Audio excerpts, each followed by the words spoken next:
Bismillahirrahmanirrahim. Assalamualaikum warahmatullahi wabarakatuh. Alhamdulillah, wassalatu wassalamu ala rasulillah Muhammad ibn Abdullah wa ala alihi wa sahbihi wa mawalah. La hawla wa la quwwata illa billah. Allahumma aslih ummata Muhammadin sallallahu alaihi wasallam wa farij an ummati Muhammadin sallallahu alaihi wasallam warham ummata Muhammadin sallallahu alaihi wasallam وانشر واحفظ وأيد نهضة الوطن في العالمين بحق محمد صلى الله عليه وسلم. سبحانك لا علم لنا إلا ما علمتنا إنك أنت العليم الحكيم ولا حول ولا قوة إلا بالله العلي العظيم. أما بعد, anak-anak Bapak yang Bapak banggakan, yang Alhamdulillah pada pagi yang penuh barokah ini, pada pertemuan sesuai dengan agenda kita, bahwasanya hari ini Bapak akan menjelaskan terkait pertanyaan kalian di kolom komentar YouTube sesuai dengan bab kita, yaitu menyempurnakan rukun Islam yang kelima, yaitu pelaksanaan haji dan umrah. Baiklah, anak-anak Bapak yang hebat-hebat, subhanallah ya, setelah Bapak baca pertanyaan-pertanyaan kalian luar biasa, dari kelas 81 sampai kelas 88 itu menggambarkan karakteristik siswa kami, siswa MTS Negeri Samarinda itu luar biasa, dimana dilihat dari indikator pertanyaan kalian sangat berbobot sekali. Namun ada pertanyaan yang hampir banyak sekali ya, pertanyaan yang mirip dengan pertanyaan teman yang lainnya, sehingga Bapak akan menjawab satu pertanyaan itu, maka akan terjawab pertanyaan yang lainnya. Baiklah, sebelum kita mulai, mari kita baca doa. Mudah-mudahan apa yang kita akan diskusikan, apa yang kita akan bahas pada pertemuan kali ini diberkahi oleh Allah Subhanahu wa taala.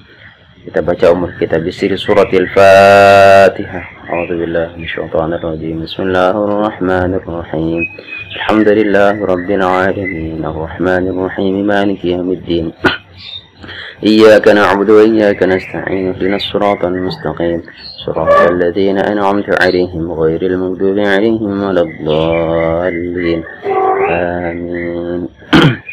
Baik, langsung saja. Rabbi yassir wa la tu'assir, Rabbi tamim bil khair, bika nasta'in, amin ya rabbal alamin. Pertanyaan dari Adelia Nafisha ya.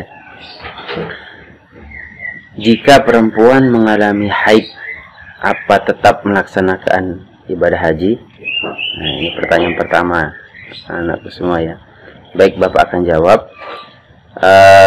bahwasanya wanita yang sedang melaksanakan ibadah haji namun di perjalanan ibadah tersebut mengalami haid, ya, maka wanita tersebut dapat tetap menjalani semua amalan haji kecuali tawaf di Ka'bah. Ya, jadi tawaf di Ka'bah itu tidak dia lakukan. Kemudian tentu saja wanita tersebut juga dilarang melakukan sa'i ya, karena sa'i dilakukan setelah tawaf. Ya, berlari-lari kecil dari Bukit Sofa ke Bukit Marwah 7 kali juga ya.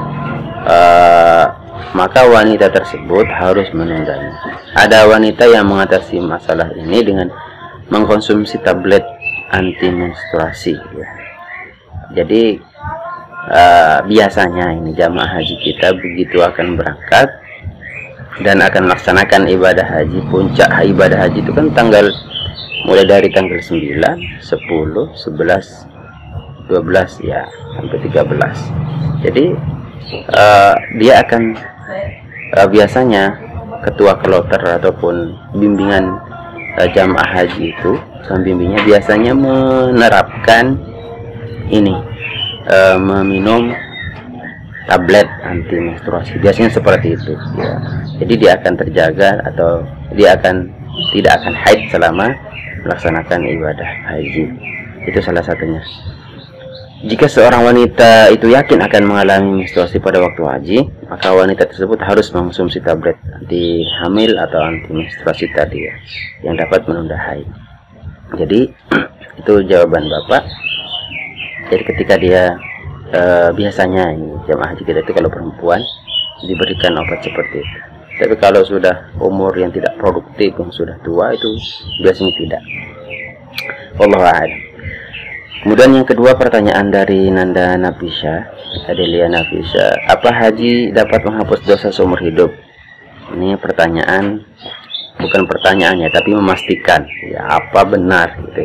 Maka jawabannya ya benar dan salah atau tidak gitu ya.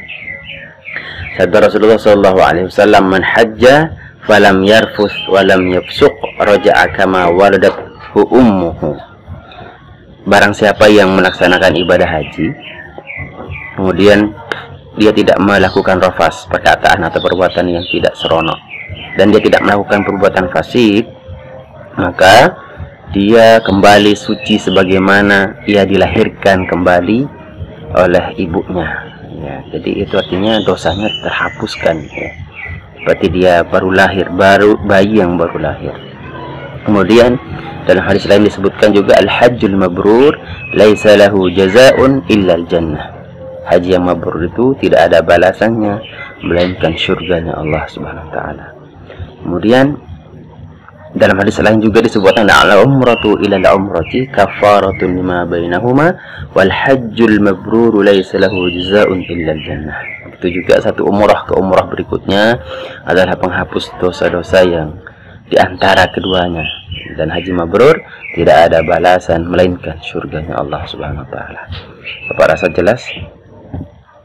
Dapat menghapus dosa? Ya, jawabannya. Kemudian pertanyaan dari Nanda Andini Febriana Nur.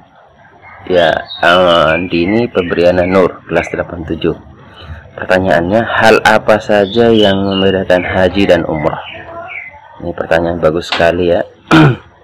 Jadi jelas kalau kita baca di buku yang kalian pegang hari ini, apa saja yang membedakan haji dan umrah, itu Bapak bisa klasifikasikan menjadi 4 ya. Beda haji dan umrah itu berdasarkan, pertama berdasarkan hukumnya, yang kedua berdasarkan rukunnya, yang ketiga berdasarkan kewajibannya, kemudian yang keempat berdasarkan rukunnya. Nah, baik kita kupas satu-satu supaya jelas ya. Haji dan umrah, dua hal yang kita lihat sering disebut jadi satu paket menjadi haji umrah, namun bisa dibedakan dalam 4 hal. Pertama, berdasarkan hukumnya ya, jadi ada perbedaan. Kalau haji itu, haji dan umrah jelas ya. Kalau haji pasti umrah ya, dan jelas dalam Al-Quran surah Al-Imran ayat 98, kalian sudah hafal itu, walillahi 'alan nasi hajjul bait man istata'a ilaihi sabila ya. Maka bagi Allah Subhanahu wa taala wajib bagi manusia ya untuk melaksanakan haji dan haji ke Baitullah bagi orang yang mampu tentunya, man istata'a ilaihi sabila. Kemudian bahwasanya hukum haji adalah wajib ya, wajib bagi yang mampu tentunya ya. Kemudian bagaimana kalau umrahnya tersendiri, umrahnya saja? Maka para ulama berbeda pendapat. Ada yang mengatakan umrah itu juga wajib, dan ada yang mengatakan sunnah ya. Karena memang yang mengatakan wajib itu berdasarkan surah Al-Baqarah ayat 196, wa atimmul hajja wal umrata lillah, dan sempurnakanlah haji, ibadah haji dan umrah untuk Allah. Artinya jika orang itu melaksanakan haji pasti dia umrah ya, karena nanti ada istilahnya haji ifrad, haji qiran, kemudian haji tamattu. Haji ifrad itu biasanya mendahulukan haji baru umrah. Kalau haji qiran biasanya bersamaan antara haji dan umrahnya. Kemudian kalau haji tamattu itu mendahulukan umrah baru haji ya. Jadi jelas kalau haji itu pasti umrah. Namun maksudnya ini umrah yang dilakukan di selain bulan haji ya, yang dimaksud penanya ini. Maka kalau umrah yang di luar haji itu para ulama berbeda pendapat. Ada yang mengatakan wajib, ada yang mengatakan sunnah. Namun mayoritas mengatakan sunnah. Seperti itu. Umrahnya saja. Itu berdasarkan hukumnya. Kemudian haji dan umrah itu dibedakan berdasarkan rukunnya. Jadi perbedaan haji dan umrah itu bisa dilihat dari rukunnya ya. Rukun haji kan jelas ya, ada 5 ya. Ya, rukun haji itu ada 5, itu niat ihram, kemudian wukuf di Arafah, tawaf, kemudian sa'i, memotong rambut. Nah, ini 5 ya.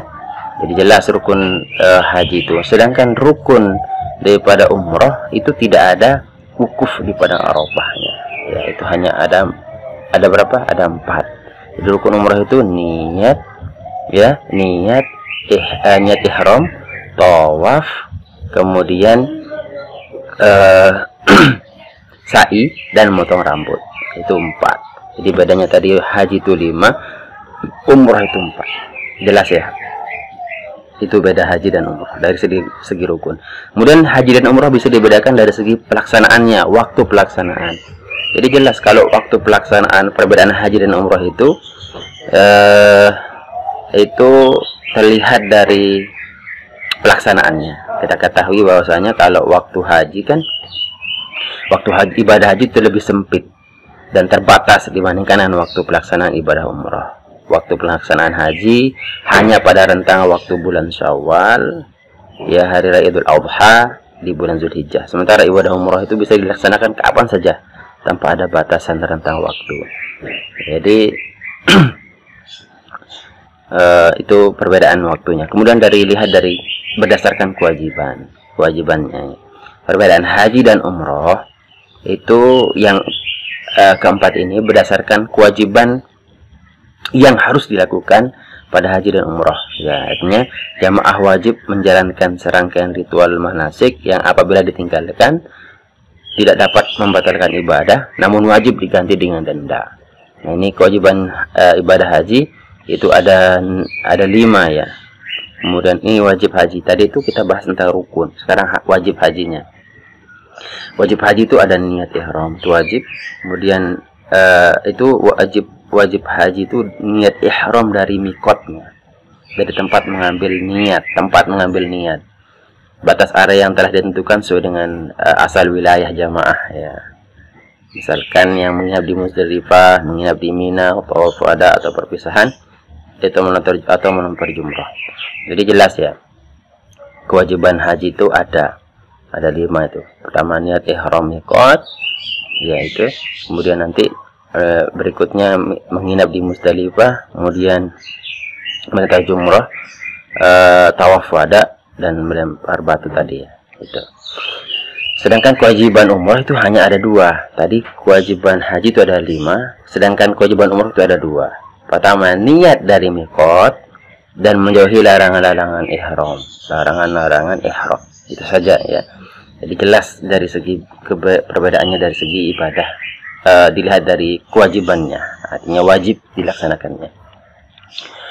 Nah, kemudian pertanyaan berikutnya dari Nanda Muhammad Sami Jafir kelas 85 ya. Apa ada larangan ketika tidak melakukan haji? Apa ada larangan ketika tidak melakukan haji? Ini pertanyaannya masih perlu direvisi ya. Mungkin maksud penanya apakah ada larangan yang dilakukan saat melaksanakan haji. Ya, tentunya ada larangannya ya. Bisa dibaca dengan jelas di bukunya adik semua. Larangan haji itu salah satunya dilarang berkata kotor, kemudian dilarang berburu ya, membunuh hewan yang sekiranya mengganggu kegiatan ibadah hajinya, kemudian dilarang menggunakan pakaian berjahit dan seterusnya, nanti banyak situ ya.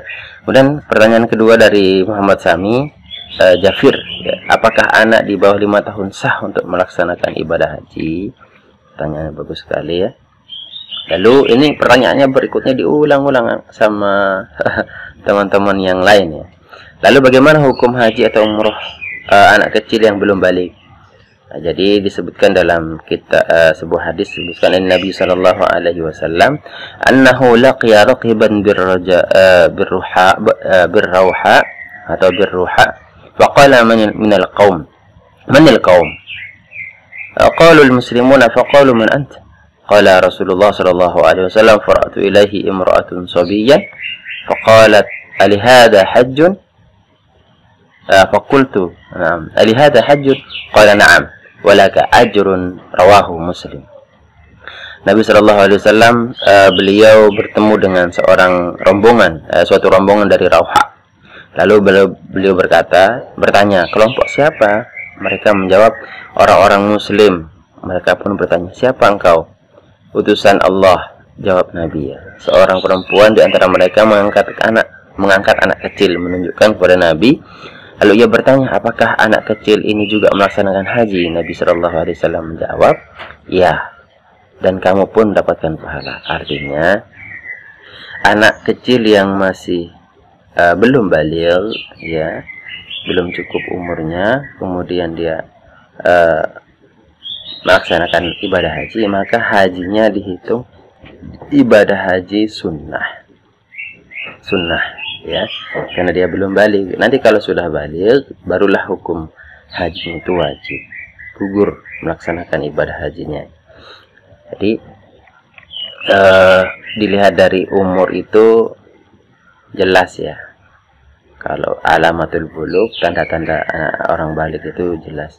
Salah satunya berumur 15 tahun, bagi laki-laki dan perempuan itu sudah pasti baligh, sudah mimpi basah ya, keluar mani bagi laki-laki dan perempuan. Dan perempuan itu sudah haid umur 9 tahun. Dari sejak umur 9 tahun. Baik, selanjutnya dari Rifqatul Maula. 88. Mengapa jika orang yang berhaji harus melakukan tahallul? Jadi ini pertanyaannya, kenapa harus bertahallul ya?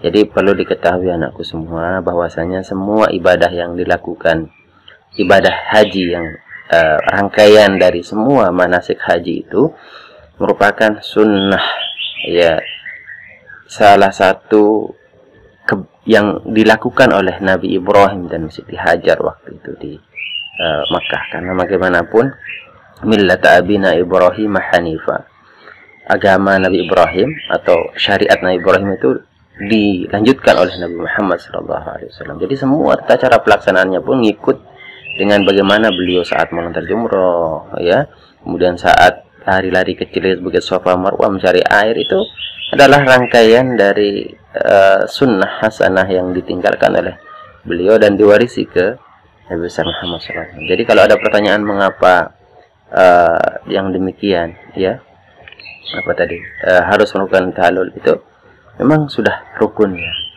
Jadi masalah ada manfaatnya, kemudian ada latar belakangnya yang jelas. Kita diajarkan dalam agama kita, jangan sampai mengapa jumlah rakaat subuh kok 2. Jangan bertanya seperti itu, karena memang itu sudah qat'i ya. Ada rahasia di balik itu semua. Yang jelas kita laksanakan saja. Kalau disebutkan itu sebuah rukun, silahkan dilaksanakan. Ya, kalau harus tawafnya 7 kali, itu memang sudah mauquf ya, artinya sudah terhenti di situ. Agama sudah mengajarkan kita mengimani, jangan kita bertanya lagi karena memang sudah jelas ya. Itu ya adik maula. Kemudian berapa batas usia orang yang berhaji? Jadi batas usia haji itu tidak ada batasannya. Kalau kita lihat di undang-undang ataupun di masalah perhajian, itu selama orang tersebut mampu dari segi kesehatan, finansial, materi ya, maka dia sudah wajib untuk melaksanakan ibadah haji. Namun memang kalau aturan yang jelasnya nanti bisa kita tanyakan langsung ke kasih bagian haji ya, karena memang di sana lebih spesifik pembahasan tentang batasan yang mendaftar haji itu umurnya berapa ya. Tapi Bapak rasa pengalaman Bapak dari orang tua kemudian tetangga itu yang berangkat, walaupun umurnya sudah 60, 50 itu berangkat ya. Adapun yang kecil atau masih belum baligh itu nanti akan dilihat ya tingkat prioritasnya. Seperti itu. Nanti lebih jelasnya ya. Kemudian pertanyaan berikutnya dari Muhammad Qaid Faisal ya. Apa perbedaan haji dan umrah? Nah, ini sudah terjawab tadi. Kemudian bagaimana menghajikan dan mengumrohkan orang tua yang sudah meninggal. Nah, ini disebut dengan badal haji. Ya, pertanyaan kedua ini kami jawab. Jadi badal haji atau badal umroh itu bisa dilakukan bukan hanya untuk orang yang sudah meninggal, ya, bukan saja untuk orang yang sudah meninggal, tetapi juga untuk orang yang sudah tua renta dan sakit-sakitan, sehingga tidak akan mungkin untuk melaksanakan ibadah haji, tidak mungkin akan ke Baitullah. Itu boleh di badal hajikan, ya. Badal haji dan badal umroh memiliki syarat yang sama, ya. Jadi ada syaratnya. Tahapannya tentu ibadah haji dan umroh memiliki tahapan yang berbeda. Nah, di sini bisa dilihat ya, para fuqaha secara umum membolehkan menunaikan umroh untuk orang lain karena umroh sama halnya dengan haji, ya. Tadi itu. Kemudian syarat dan ketentuan badal haji atau umroh itu pertama, tidak sah menggantikan ibadah haji atau umroh orang yang fisiknya masih mampu melakukan hal tersebut. Ini syaratnya, ya. Jadi kalau orang itu sudah masih mampu dalam melaksanakan ibadah haji dan umroh, maka dilarang melakukan membadal hajikan atau umrohkan. Yang kedua, badal umroh atau haji hanya untuk orang yang sakit yang tidak bisa diharapkan sembuhnya secara fisik, ya. Kemudian membadalkan umroh bukan untuk orang yang tidak mampu secara harta. Dia tidak mampu secara harta, itu dibadal tidak, karena hukum wajibnya berhaji atau umroh hanya untuk orang yang mampu juga dari segi finansial, ya. Kemudian yang keempat, orang yang membadal hajikan atau umroh harus yang telah menunaikan umroh terlebih dahulu. Jadi yang membadalkan itu si badil, ya, itu harus orang yang sudah umroh atau sudah haji, baru dia membadalkan orang. Kalau belum haji atau belum umroh, itu tidak sah, ya. Harus orangnya yang membadalkan itu sudah haji. Nah, kemudian itu pertanyaan dari Nanda Hafid, ya. Kemudian selanjutnya Muhammad dari Nanda Muhammad absen 1381. Apa yang harus saya lakukan sebelum melakukan perjalanan ke Makkah untuk umrah? Apa hak yang dimiliki oleh jamaah haji? Ya, ini pertanyaannya. Jadi yang jelas kalau sudah mendaftar itu biasanya diadakan penataran, ya. Diajarkan tata cara pelaksanaan ibadah haji dari awal sampai akhir, ya. Diajarkan manasiknya.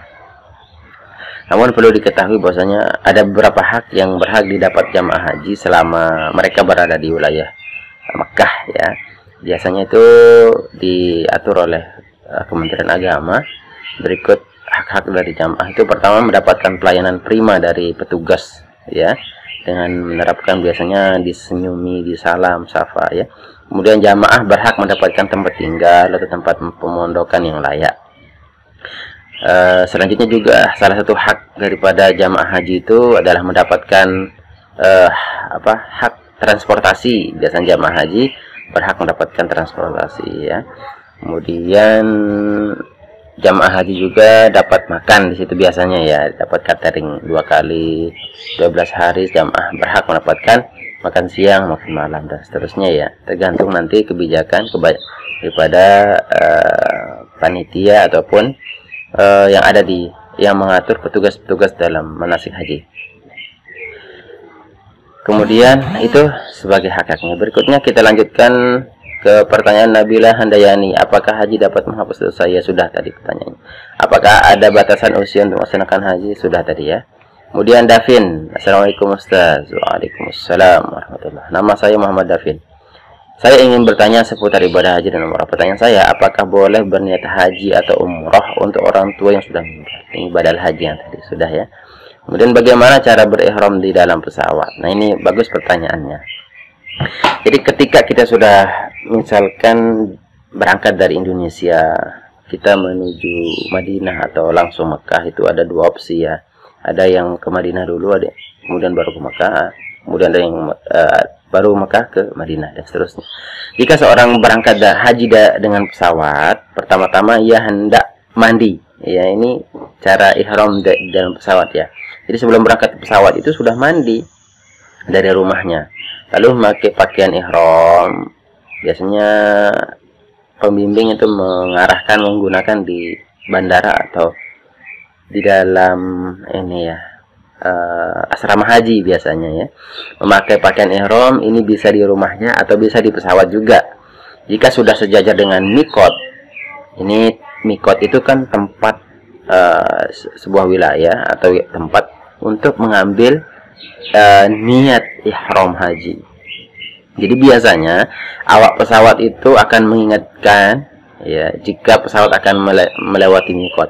Biasanya para penumpang yang berbahagia, kita sudah akan 5 menit lagi kita akan tiba pada melintasi mikot ya, maka wajib berniat manasik haji. Di sana tempat itulah kita berniat haji.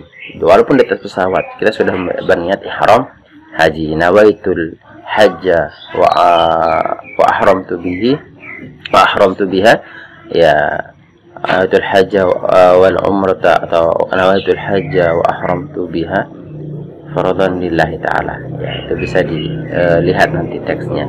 Jika pesawat sudah melewati mikot, itu biasanya awak kabin ataupun kapal awak pesawat biasanya akan memberitahu ya. Jadi berihram adalah niat masuk ke manasik haji. Tidak mesti berpakaian ihram ketika pas di mikot ya, tapi sebaiknya, sehingga sebelum naik pesawat memakai pakaian ihram tidak masalah.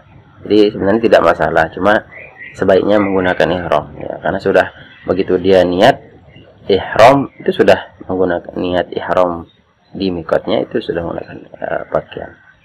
Kemudian biasanya gelombang haji pertama menuju Madinah dahulu biasanya ya, karena agak pagian berangkatnya, agak ya sekitar seminggu 2 minggu pelaksanaan ibadah haji puncaknya itu beliau diarahkan ke Madinah dulu. Maka mikot mereka adalah mikot penduduk Madinah. Itu mikot penduduk Madinah itu di Zulhulaifah atau Bir Ali. Itu tempat mengambil mikotnya ya. Itu kalau penduduk Madinah terus sejajarnya dengan. Kemudian gelombang kedua yang langsung terbang ke Mekah, itu biasanya mikotnya adalah Yulamlam. Nah, karena ini sejajar bagi penduduk Indonesia dari tanah air ya. Itu maka harus berihram di atas pesawat lewat mikotnya itu. Itu pertanyaannya. Bagus pertanyaannya Davin. Berikutnya dari Nanda Izmi Surya Wijayanti ya, dari kelas 87. Apakah dosa jika kita mampu untuk melaksanakan haji namun tidak dilakukan? Wah, ini pertanyaan bagus juga ini. Apakah dosa? Ya, jelas ya. Kalau sudah mampu secara finansial, mampu dari segi kesehatan, maka itu wajib baginya ya. Maka ketika dia mampu kemudian tidak melaksanakan, itu kembali dengan ketika dia sudah mampu sholat, sudah masuk waktu sholat, tidak ada uzur, dia tidak melaksanakan sholat, maka berdosalah dia ya, seperti itu. Kemudian berapa usia yang dianjurkan untuk berhaji, atau adakah larangan tentang usia untuk haji? Tidak ada ya. Nanti lebih jelasnya jika kita berdaftar di KUA itu akan dijelaskan gitu ya. Jadi perintah Allah Subhanahu wa taala tentu mengandung kebaikan yang luar biasa. Jadi kalau kita menunda-nunda silahkan saja. Jangan sampai ditunda. Kalau sudah mampu tadi itu ya, istata'ah, itu silahkan. Kemudian dari para Bita Brawijaya, apa saja yang harus dilakukan saat tawaf di Ka'bah? Ya, ketika tawaf kan mengelilingi Ka'bah ya. Ya, maka yang kita lakukan adalah sunnah-sunnahnya, salah satunya biasa disebut di buku itu bertawaf dengan berjalan kaki, itu sunnah. Sekalipun memang boleh menggunakan kendaraan atau menggunakan kursi roda itu bagi yang tidak mampu berjalan, sebaiknya berjalan. Ya. Kemudian memendekkan langkah, memendekkan langkah itu artinya tidak terlalu cepat. Kemudian berjalan tidak terlalu pelan saja, cepat ya. Berjalan cepat dengan agak berlari sedikit lah gitu ya, tapi nggak terlalu berlari banget. Kemudian istilam kepada Hajar Aswad. Istilam itu mengucup dari jarak jauh. Baik, pertanyaan yang kedua dari Nanda Paradipta ya. Paradipta Brawijaya ya. Pertanyaan berikutnya, apa doa saat minum air Zam-Zam? Ya, ini menanyakan doa ya. Sebelum ke doa, bahwa ada adab ketika minum ya, yang perlu diperhatikan tata caranya, adab kita ya. disebutkan oleh sebagian fuqaha ya, ahli fikih, mengatakan bahwa pertama menghadap kiblat itu salah satu adab kita ya, membaca basmalah sebelum minum ya. Kemudian yang ketiga, minum air zam-zam dengan niat ikhlas, dengan niat hati yang ikhlas. Jangan minum dengan sekali teguk sehingga habis. Kemudian minum sebanyak 3 kali dan diselangi bernafas di luar bekas minum, kemudian baru teguk lagi. Setiap kali mengambil nafas kita minum air zam-zam, melihat ke arah Ka'bah atau kiblat ya, sambil melihat Ka'bah gitu ya. Kemudian minumlah air zam-zam sehingga kenyang, karena orang munafik tidak minumnya sehingga kenyang ya. Orang munafik itu tidak kenyang gitu ya. Kemudian sesudah minum, ucapkanlah pujian pada Allah subhanahu wa ta'ala ya, dengan bacaan alhamdulillah. Kemudian yang ke-9, memperbanyak doa ketika minum dan mengharap kebaikan di dunia dan akhirat. Adapun doanya itu yaitu Allahumma inni as'aluka ilman nafi'a wa rizqan wasi'a wa shifaan min kulli da'in wa saqiman wa saqaman. Saya ulang ya.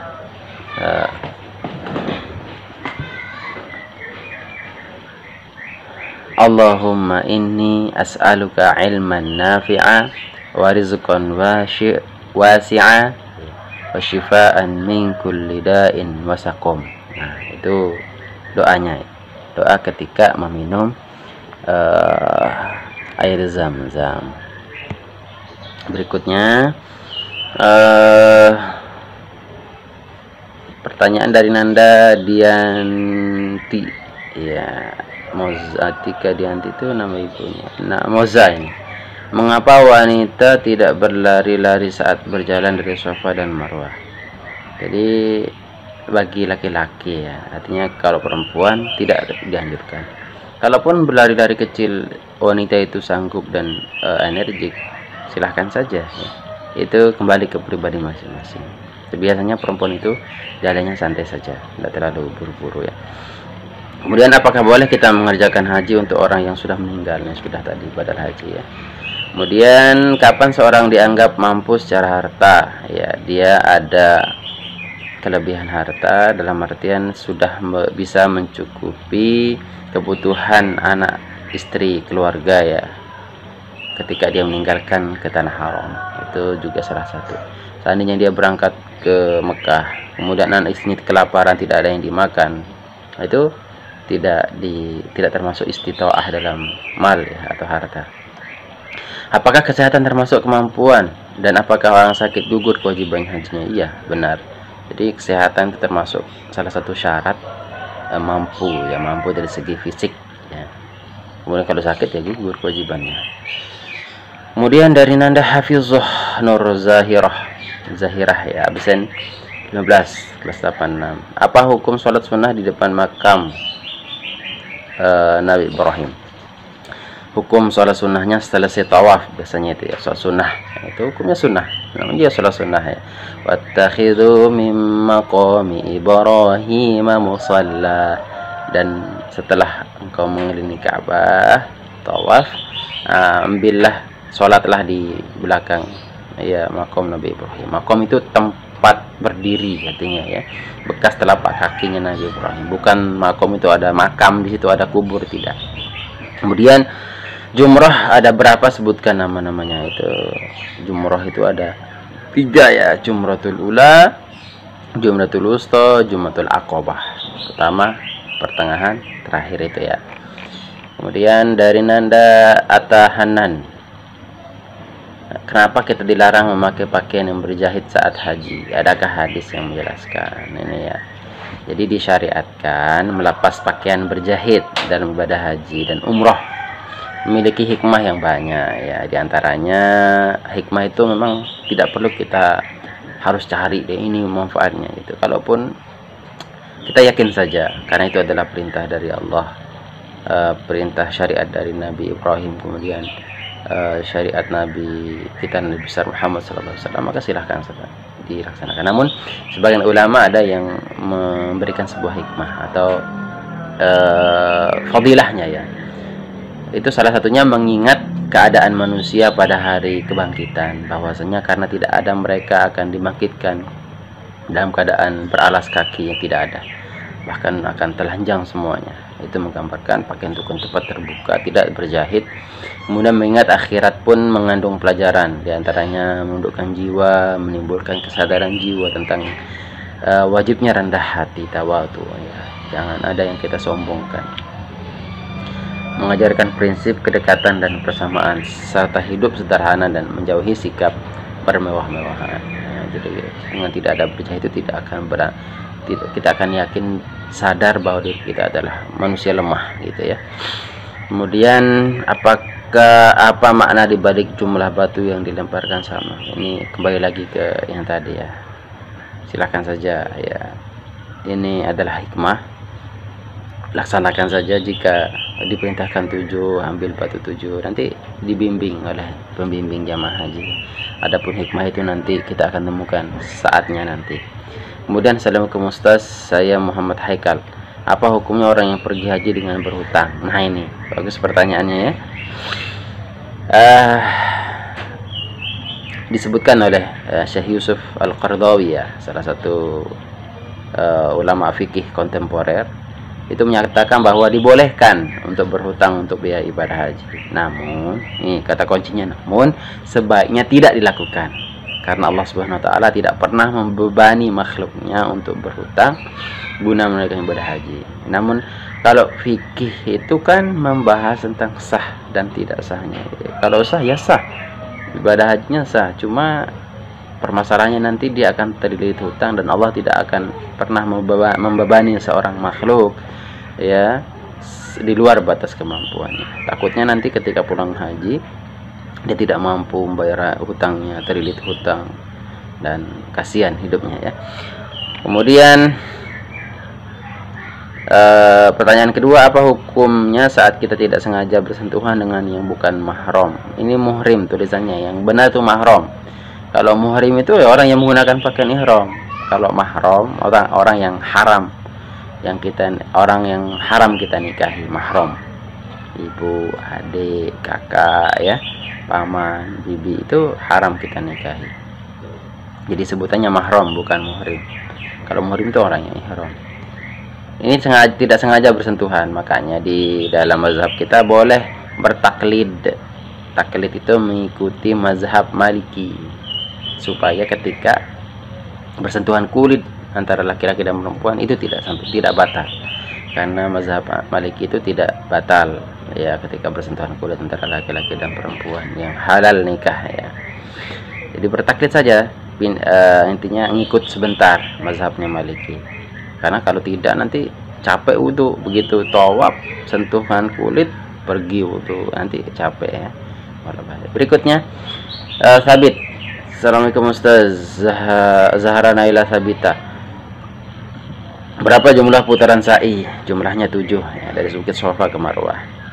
Dan apakah ada pelaksanaan khusus serta harus berlari kecil atau berjalan? Itu jelas di bukunya disebutkan, lari kecil, tidak sampai lari seperti lari balap, sprint dan seterusnya ya. Ibadah sa'i itu 7 kali dari Bukit Sofa ke Marwah. Itu berjarak sekitar 405 meter ya. 405 meter dari bukit. Ketika melintas Batnul Wadi, ada itu nanti namanya Batnul Wadi, perutnya lembah artinya. Itu kawasan yang terletak di antara Bukit Sofa dan Marwah. Itu ditandai dengan lampu neon warna hijau nanti. Nah, kalau sudah hijau itu start jalan. Para jamaah pria disunahkan berlari kecil, sedangkan jamaah wanita berjalan cepat biasa ya. Kemudian, apakah tidak ada pelaksanaan tata cara saat melaksanakan tawaf wada? Tata caranya ya tawaf seperti biasa. Tawaf wada itu artinya tawaf perpisahan, tawaf terakhir lah ya setelah melaksanakan rangkaian ibadah haji, itu tawaf wada, mau meninggalkan tanah suci ya, itu namanya tawaf wada ya. Soal pelaksanaan seperti biasa ya, 7 kali mengelilingi Ka'bah. Zidan Maulana, Pertanyaan, apakah ibadah haji itu boleh dilakukan oleh seorang yang belum balik? Boleh, silahkan. Tapi hukumnya adalah sunnah. Hajinya itu sunnah, haji sunnah. Apa hukumnya ibadah haji menggunakan uang pinjaman? Tadi itu ya, hajinya sah, namun sebaiknya tidak meminjam atau tidak berhutang. Dari Dawina Setia Ramdhani, kelas 87. Apa hukum bagi orang yang mengerjakan haji dengan asal-asalan? Artinya tidak sesuai dengan rukun haji dan syarat-syarat ketentuan haji, itu tidak sah tentu. Ya, asal-asalan. Ya. Orang berangkat berangkat ke wukuf di Padang Arafah, dia tidak wukuf, ya itu tidak sah. Bagaimana jika seorang sakit dan tidak dapat melaksanakan haji? Apa harus orang itu dilakukan? Yes, di gambarnya sudah ada di Mekah ya, sudah ada di tanah suci. Kemudian tiba-tiba sakit. Bagaimana? Apakah dipaksa untuk melaksanakan haji dan umroh? Bagaimana? Maka jawabannya terkait dengan kemampuan ada beberapa bagian ya. Terkadang seorang itu mampu sendiri, terkadang dengan orang lain, sebagaimana telah ditetapkan dalam hukum ya. Jadi barang siapa yang tertimpa penyakit, ini bisa dilihat di bukunya nanti jawabannya. Yang tertimpa penyakit yang menghalangi dari berhaji, yang tidak ada harapan sembuh, maka dia harus mencari pengganti. Harus mencari pengganti. Biasanya ketua kloter ataupun pembimbing itu jeli sekali, paham, kelihatan jamaah itu sakit, nanti akan ada penggantinya untuk menghajikan dirinya. Ada itu nanti biasanya petugas-petugas mutawif namanya nanti di Mekah itu ya, yang bertugas untuk mentawafkan orang, menghajikan orang itu ada nanti, tapi berbayar biasanya ya. Sementara kalau dia terkena penyakit yang ada harapan sembuh, maka ditunggu sampai sembuh, kemudian melakukan haji sendiri gitu kan ya. Kalau tidak sampai selesai hajinya, dia akan selesaikan nanti setelah dia akan sembuh, tentunya pada tahun berikutnya ya. Dan dia tidak diperbolehkan mewakilkan kepada orang lain untuk menghajikan dirinya selama dia ada harapan sembuh. Berikutnya dari Nabhatun Faiha, apakah berhaji mempunyai batas usia? Sudah tadi ya, nanti bisa ditanyakan langsung ketika mendaftar. Yang jelas untuk usia 60, 70 itu selama masih lihat fisiknya kuat, itu bisa didaftarkan ya, seperti itu ya. Kalau anak kecil umur 4 tahun tidak mungkin dikasih, tidak diizinkan. Selama diizinkan jika dia berangkat di luar bulan haji, dia langsung misalkan ada visa, kemudian ada igomahnya, dia berangkat ke Mekah, itu beda urusan lagi ya. Kemudian dia melaksanakan di sana, silahkan. Apakah boleh jika seorang meninggal dunia sebelum berhaji dan orang lain yang menggantikan hajinya? Itu tetangga atau teman, itu ya anak boleh. Kemudian assalamualaikum Ustaz, waktu pelaksanaan ibadah umrah adalah tidak ditentukan kapanpun. Umrah itu tidak ada batasannya. Kayaknya tadi bedanya haji dan umrah itu, haji itu tertentu waktunya, kalau umrah tidak ada batasan. Sebutkan perbedaan antara ibadah haji dan umrah. Sudah ya, perbedaan antara ibadah haji dan umrah itu sudah dijelaskan tadi, dari segi perbedaan kewajiban, waktu pelaksanaannya ya. Kemudian apakah haji boleh dilakukan lebih dari satu kali? Boleh, namun yang wajib itu sekali. Jadi kalau kedua kalinya itu sunnah, 3 sunnah, 4 sunnah, dan sampai sekian kali itu sunnah. Lebih besar pahalanya kita menghajikan orang ya, orang lain, ketimbang kita lagi gitu kan. Kita sudah berangkat tahun 2019, ada rezeki mau haji plus lagi, lebih baik kita menghajikan orang lain, lebih besar pahalanya, menggugurkan kewajiban orang lain, ketimbang kita haji kita yang kedua itu haji sunnah namanya ya. Karena ada sunnah atau wajib haji yang memerintahkan untuk memasuki Ka'bah. Seandainya kita boleh sholat di dalam Ka'bah, kiblatnya menghadap ke tengah Ka'bah atau arah mana Ustaz? Ini kalau terkait arah sholat di dalam Ka'bah, Imam Nawawi dalam kitab Minhajut Thalibin, kitab fikih ini ya, menjelaskan sholat di dalam Ka'bah itu ataupun di atasnya dapat menghadap ke salah satu arah ya, salah satu arah mana saja yang diinginkan. Boleh pula dengan menghadap pintu Ka'bah ya. Itu jawaban beliau Imam Nawawi, seorang yang ahli fikih. Jadi boleh Dan ini orang-orang tertentu ya, biasanya presiden, orang-orang terhormat yang bisa masuk ke dalam. Kemudian jika saat berhaji, dari Anisa Rifani, jika saat berhaji dan orang itu meninggal saat itu, apakah harus dimakamkan di sana? Ya, biasanya ada negosiasi ya. Jika bisa dinego, itu biasanya dikirim jenazahnya ke tanah air. Kalaupun tidak, nanti dimakamkan di Ma'lah atau di perkuburan yang di Mekah sana. Itu sudah disiapkan, tinggal buka peti atau buka tutupannya, dimasukkan, ya dikuburkan, sudah. Jika perempuan sedang berhaji dan tiba-tiba mendapatkan haid, sudah tadi ya, apakah hajinya dilaksanakan sah? Itu sudah. Kemudian bagaimana bila rambut atau bulu itu rontok dengan sendirinya, apakah kena denda? Salah satu hal yang dilarang ketika berihram adalah mencukur rambut. Lantas bagaimana kalau rambutnya rontok sendiri? Nah, dalam ihram, dalam kitab Ihram karya Ahmad Sarwat, ya, ahli fikih juga beliau ya, kontemporer, jelaskan para ulama mengatakan bahwa larangan mencukur itu berlaku baik tanpa alat ataupun dengan alat. Jadi meski seorang mencabut dengan tangan atau kuku, maka itu sudah termasuk larangan.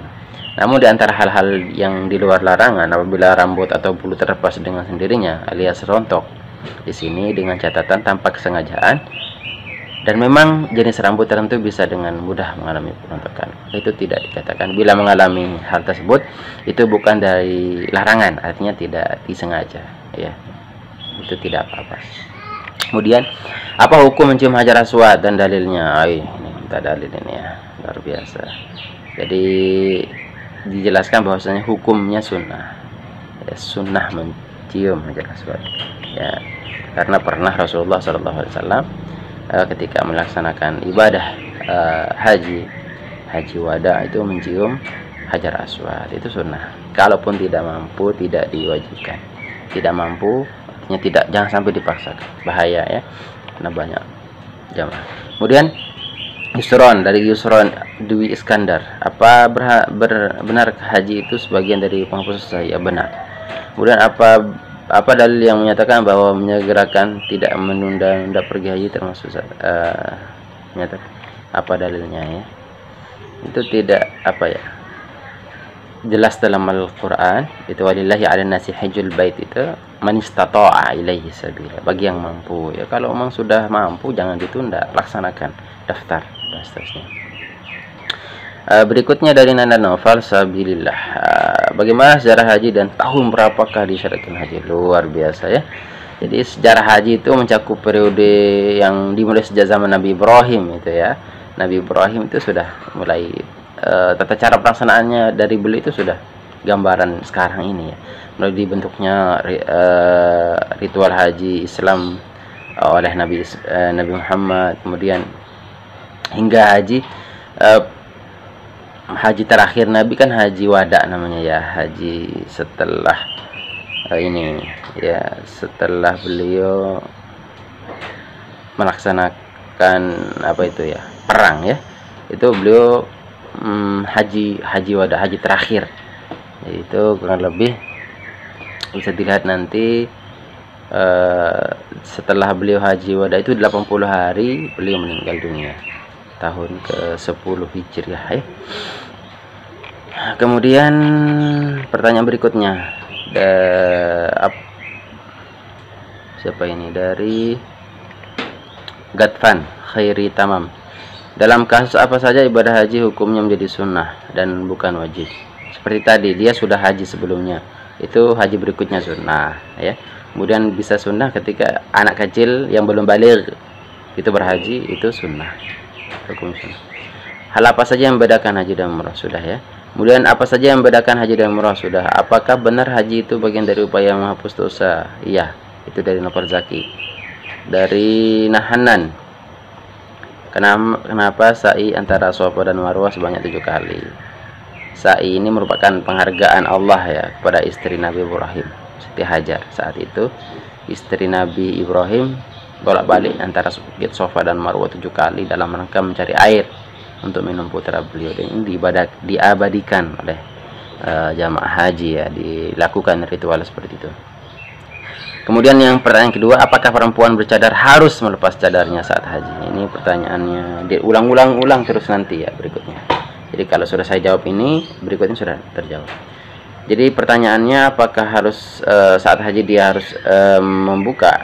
Jadi memakai cadar termasuk menjadi larangan dalam ihram ya, dan memungkinkan bagi seorang wanita untuk menutup wajahnya di hadapan banyak orang asing setelah berihram.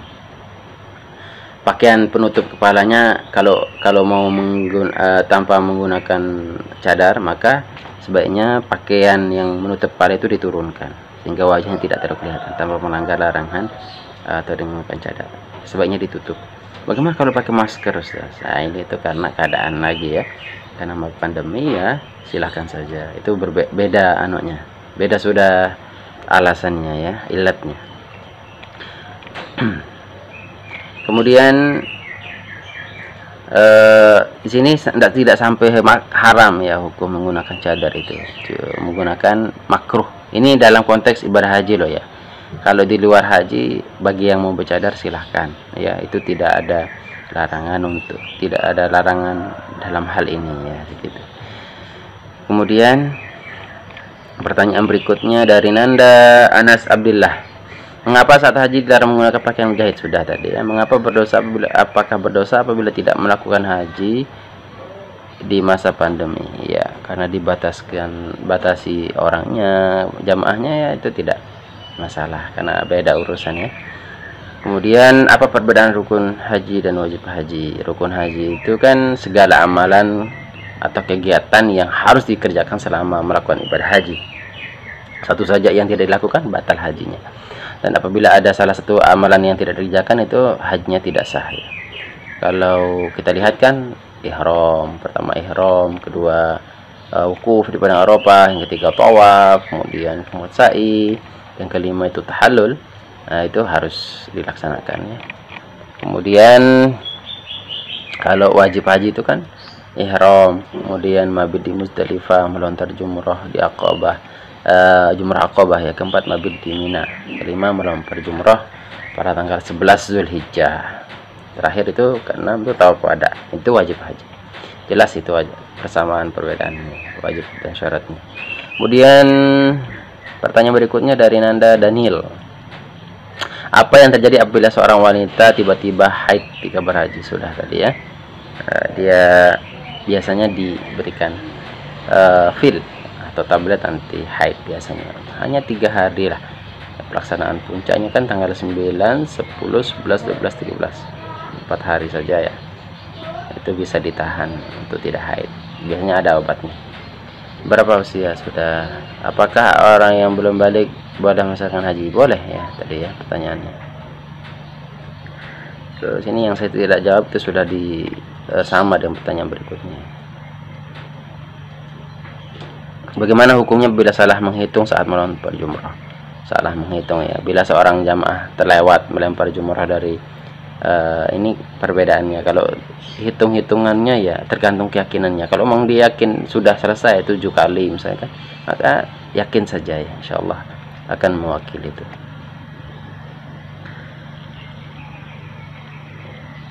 Kalau misalkan, kalau ini mazhab Syafi'i ya, bila jumlah kerikil yang dilempar pada satu jumrah kurang dari 3 butir, dari seharusnya 7 butir, telah diwajibkan bagi jamaah bersangkutan untuk membayar dam. Itu biasanya ada ketentuannya ya, kurang kerikilnya. Nah, kalau tadi dia lupa berapa yang sudah dilempar, yang jelas dia sudah tahu sebenarnya hitungannya itu ya. Apa yang harus dilakukan saat melakukan salah satu rukun haji tiba-tiba ingin ke toilet? Apa harus melaksanakan rukun haji tersebut dahulu atau boleh ke toilet? Selesaikan dulu rukunnya baru ke toilet, insyaallah. Tahan saja sebentar aja. Benarkah pahala pergi haji seperti pahala orang yang berjihad? Iya, benar. Apa hukum orang pergi haji dengan uang haram? Ini ya, misalnya uang hasil korupsi. Bagus pertanyaannya ini. Mazhab Hanafi, Syafi'i dan Maliki berhaji menggunakan uang haram itu tetap sah. Pendapat 3 mazhab ya. Hanya Imam Hambali mengatakan tidak sah. Jadi kalau fikih itu berbicara sah dan batal. Serah uangnya dari mana gitu kan. Kalau sudah melaksanakan rukun syaratnya benar, sudah sah hajinya. Namun berbeda dengan kalangan Hambali ya, berpendapat dengan jumhur ulama tentang perihal penerimaan dan pahalanya. Seorang yang beribadah haji menggunakan uang haram tidak menerima pahala dan ibadah hajinya tidak sah. Itu jelas kalau menurut mazhab Hambali ya. Jadi kalau kalangan Syafi'i, Maliki itu mengeluarkan argumen bahwa haji dan itu sendiri kan adalah kunjungan ke tempat-tempat agama dan tidak dilarang. Yang dilarang oleh agama adalah menggunakan uang haram tadi untuk melakukan ibadah haji. Jadi keduanya tidak ada yang berkaitan sama halnya dengan orang yang bersembahyang di tempat rampasan, orang sholat di tempat tanah yang dirampas. Ya, sholatnya tetap sah saja, tetapi menempati tanah rampasan itu yang diharamkan oleh agama. Oke. Akhirah, apa saja perbedaan umroh dan haji? Sudah jelas nak ya, jawaban dari awal tadi ya. Kemudian apa ini maksud dengan sunnah haji dan mustahab haji? Sama. Sunnah itu kesunahan dalam pelaksanaan haji, mustahab pun sama, sunnah haji artinya, tidak ada bedanya. Kemudian dari Nanda Nur Fitria, apakah benar pahala orang yang berhaji sama dengan berjihad di medan perang? Iya, karena saking sulitnya pelaksanaannya, saking capeknya lah kita bahasakan. Dalam masalah kasus apa? Selanjutnya pertanyaan berikutnya dari Nanda. Ini yang Bapak tidak jawab itu sama ya. Mana yang lebih utama antara haji tamattu, qiran dan ifrad? Tergantung ya. Kalau Indonesia itu rata-rata tamattu, mendahulukan umrah baru haji ya. Tergantung ya. Lebih utama, sama-sama utama. Qiran utama, ifrad pun sama. Kemudian pertanyaan berikutnya Bapak singkat karena banyak sekali pertanyaan yang sama dengan teman-temannya ya. Berapa lama minimal durasi wukuf? Ini wukuf itu menentukan haji, itu puncak rukun haji itu wukuf di Arafah ya. Jadi wukuf itu durasinya sekitar 6 jam, mulai dari tergelincir matahari waktu zuhur ya sampai matahari terbenam pada tanggal 9 Zulhijjah. Yaitu wukuf di Arafah adalah rukun inti dari utama ibadah haji. Puncaknya dari seluruh rangkaian manasik haji yang pelaksanaannya tidak bisa diwakilkan pada orang lain. Tidak wukuf, tidak berhaji, itu artinya ya. Berikutnya Nanda, bagaimana doa ya, apa bacaan yang dianjurkan sewaktu melaksanakan ibadah sa'i? Sa'i itu inna safa wal marwata min sa'irillah ya. Dalam rangkaian ibadah haji itu dibaca sa'i, lari-lari kecil dari bukit Safa ke Marwah. Itu baca bismillahirrahmanirrahim, abda'u bima bada Allahu bihi wa rasuluh. Ya, mulai dengan baca bismillah sebagaimana Allah mulai dengan kalimat tersebut dengan dan rasulnya. Kemudian ketika berjalan dari bukit Safa ke Marwah membaca Allahu Akbar, Allahu Akbar, Allahu Akbar, Allahu Akbar kabiran walhamdulillahi katsiran subhanallahi bukratan wa asila, sampai takbir ya, takbir Idul Adha, Idul Fitri ya. Kemudian berikutnya tahallul. Kenapa kita harus melakukan tahallul? Tahallul itu merupakan bagian dari rukun haji ya, wajib dilaksanakan agar ibadahnya sah. Tahallul dianggap sebagai penutup setiap rangkaian rukun haji. Jadi tahallul itu artinya menghalalkan setelah kita ihram tadi. Kemudian pertanyaan dari Nanda Romdani, apakah pada pelaksanaan tawaf harus berwudu? Iya, orang yang sedang tawaf itu, baik itu tawaf sunnah, qudum, umrah ataupun ifadah, jika berhadas saat tawafnya maka harus keluar dan mengambil air wudu. Kalau dia memungkinkan terlalu jauh keluarnya, biasanya jamaah haji itu mempersiapkan 1 botol untuk wudu, disemprotkan ke mukanya, tangannya, kakinya, itu cukup itu ya, yang terlalu boros air. Apakah boleh titip doa kepada orang yang haji dan umrah? Boleh. Orang yang tidak berhaji umrah pun kita titip doa supaya kita baik, misalkan, silakan saja, tidak apa-apa ya. Berikutnya dari siapa ini? Nanda, sudah semua nih dijawab ya. Oke. Iya, banyak sekali dari Nanda Ramzi, banyak sekali pertanyaannya, itu sudah terjawab semua tadi ya. Jadi kalau kita demikian ya pembahasan kita pada pertemuan yang penuh barokah ini, mudah-mudahan ada manfaatnya. Bapak harapkan kalian betul-betul disimak dibaca bukunya kembali tentang rangkaian ibadah haji. Insyaallah setelah ini kita akan latihan atau ulangan harian. Mudah-mudahan kalian semua atau kita semua yang belum bernasib ke tanah suci